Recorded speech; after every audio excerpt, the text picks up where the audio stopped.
So today I want to show you something that's really interesting, something that really improved and something that made my Amapiano tracks really sound good and had an impact. When you're making Amapiano, especially if you're coming from like deep house or other genres like that, things kind of change, but you need to just focus on this one thing that I want to share with you in this video. If you want your log drum to really hit hard and to really come in really punchy, and what I'm going to do is I'm going to show you the wave of the track 6-6 by Felole T. It's been really popular right now, coming from 2021 into 2022. You probably know this song.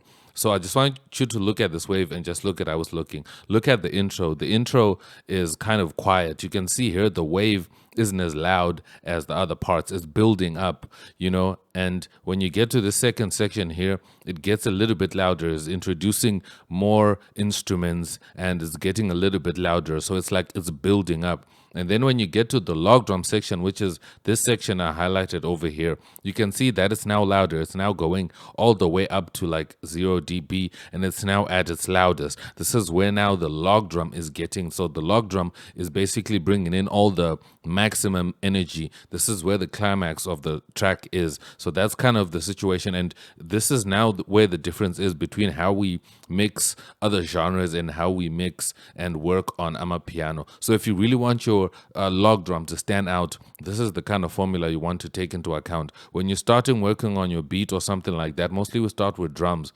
This will be the section that you start with, which is this section right here, where you just have your drums. Your drums don't have to be too loud. They can be nice and soft.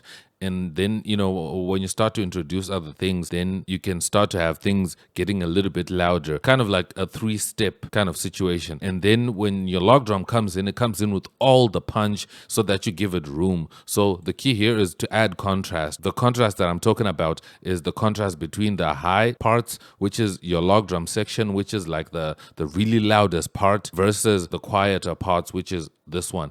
And you can notice here when you get to the break of this song, you can see that the break is really quiet, and it's as quiet as the beginning part that I showed you right here in the beginning, which is like that. But when you are chilling and listening to it, you don't really feel like it got quiet there. You just feel like, okay, the log drum stopped playing and it's no longer playing. And then when the log drum comes back in, which is over here, then everything gets loud and it feels like, wow, this log drum is really banging and is really coming in really hard. It's just because it's the loudest thing in the track and everything else is under it. That's the kind of thing. And then you can see here as the song is coming down, you can see here it's now stepping down. So it was building up from the beginning here, and as the song is ending, you can see here the 3 steps. The first step is the log drum over here, and then the second step is over here when everything is now winding down, taking out certain instruments, and then the last thing is back to just the drums and just a few instruments here and there.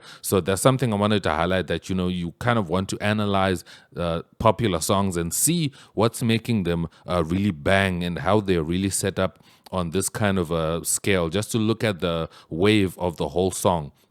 So you can see here how the song is really dynamic. It has quiet parts like this part over here, and then it has the loud parts, and the loud parts is the parts that you want to really emphasize, which is your log drum. And the contrast between the quiet parts and the loud parts is what really emphasizes what you want people to feel in a certain part where the track is being loud or is being quiet.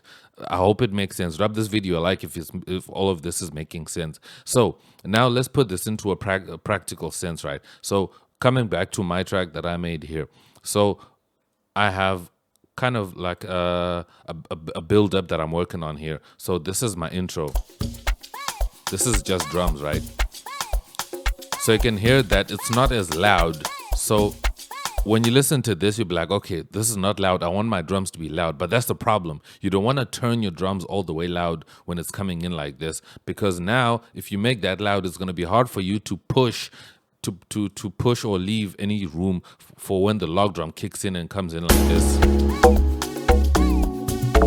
because you want your log drum to really hit hard and stand out and really be punchy as the track goes. So I have these 3 sections. I have this section over here, and then I have this section over here. So here you can see there I have more instruments, kind of more like up to here, because I have this this pattern over here and all these sounds that I have over here that are coming in, you know, to add to the track, creating a build up. And the climax of my track is on this section here. I can literally see it. That is where the log drum is. And the log drum at this point is at its loudest. And even if I go to the mixer and I play you like that, you can check my master out here. It's almost peaking at -12 when the drums are just playing. And if I go up to this side here where the log drum is playing, do you see that now? It's peaking at like -6.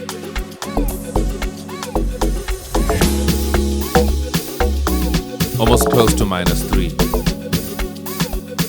So this helps now when you now pull everything up, when you now do your mastering or add a limiter and you now raise everything to like close to 0 dB. It makes sure that your log drum stays hitting the hardest. And this is something that totally changed the game for me and made my Amapiano sound really good and sound really sound like the Amapiano that I've been listening to and getting inspired from. So I hope this really helps you.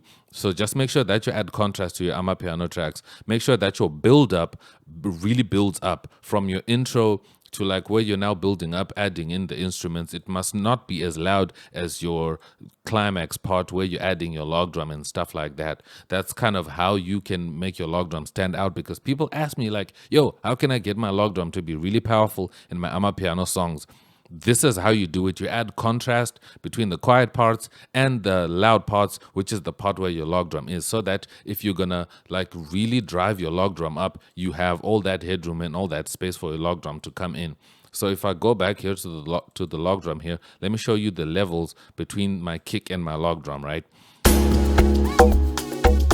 So this is my kick right here. You can see my kick is really low. And I also have frequencies that I turn down, which is like mostly the high frequencies and the mid frequencies like that.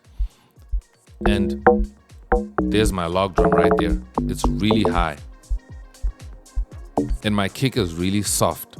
You understand? So this keeps my log drum like at priority where it's the loudest thing in the track. And then I also layered an E flute to add that bottom end and that sub frequencies, and you can see here it's also really high to add that massive energy that is happening there. And everything else is, you know, kind of placed where it's placed, and it's nice and low. So I hope you found this really helpful. If you did, make sure to drop this video a like. If you like videos like this, make sure to subscribe. I have other videos here you can check out on my channel where I go in depth about topics like these and I show you how to cook up and stuff like that. Make sure to do that, and make sure to share this video with other producers so they can get this information. You'll get this information nowhere else here on YouTube, but only here.